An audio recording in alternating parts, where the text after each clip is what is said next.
জ্ঞানযোগে ভগবান শ্রীকৃষ্ণ অর্জুনকে বলছেন, নিরাশীর্যত চিত্তাত্মা তপ্ত সর্বপরিগ্রহ শারীরং কেবলম কর্ম কুর্বন্নাপ্নতি কিলবিষম।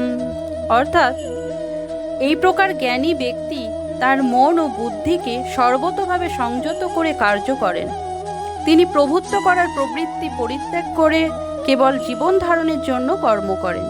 এভাবে কর্ম করার ফলে কোনো রকম পাপ তাকে স্পর্শ করতে পারে না। কৃষ্ণ ভাবনাময় ভক্ত তার কাজকর্মের ফলস্বরূপ ভালো বা মন্দ কোনো ফলেরই আশা করেন না। তার মন ও বুদ্ধি সম্পূর্ণভাবে সংযত। তিনি জানেন যে যেহেতু তিনি হচ্ছেন পরমেশ্বর ভগবানের অবিচ্ছেদ্য অংশ, তাই পরমেশ্বরের অবিচ্ছেদ্য অংশরূপে তার সম্পাদিত কোনো কাজকর্মই তার নিজের কাজকর্ম নয়, কিন্তু তার মাধ্যমে কৃত সেগুলি ভগবানেরই কর্ম।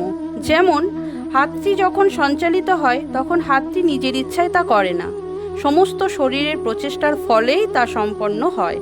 কৃষ্ণ ভাবনাময় ভক্ত ভগবানের ইচ্ছার দ্বারাই পরিচালিত হন, কেননা তার নিজের ইন্দ্রিয় তৃপ্তির কোনো রকম ইচ্ছা নেই। একটি যন্ত্রের অংশ যেভাবে পরিচালিত হয় তিনিও সেভাবেই পরিচালিত হন। যন্ত্রের কলকবজায় যেমন রক্ষণাবেক্ষণের জন্য তেল দিতে হয় ও তা পরিষ্কার করতে হয়, ভগবত ভক্তও তেমন ভগবানের প্রেমময়ী সেবা সম্পাদনের জন্যই কেবল নিজেকে সক্ষম রাখেন।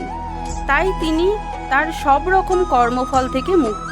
এমনকি একটি পশুর মতো তার নিজের দেহের উপরেও তার কোনো অধিকার থাকে না।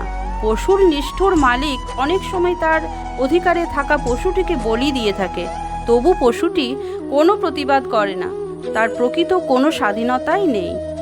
আত্মোপলব্ধির পন্থায় সম্পূর্ণভাবে নিয়োজিত থাকার জন্য জড় বিষয়ের উপর আধিপত্য করার মতো কোনো সময়ই ভগবত ভক্তের থাকে না। জীবন ধারণের জন্য অসৎ উপায়ে অর্থ সংগ্রহের প্রয়োজন তার হয় না। তাই এই সমস্ত জড় জাগতিক পাপের দ্বারা তিনি কলুষিত হন না। তিনি তার সব রকমের কাজকর্মের ফল থেকে মুক্ত থাকেন। হরে কৃষ্ণ, রাধে রাধে।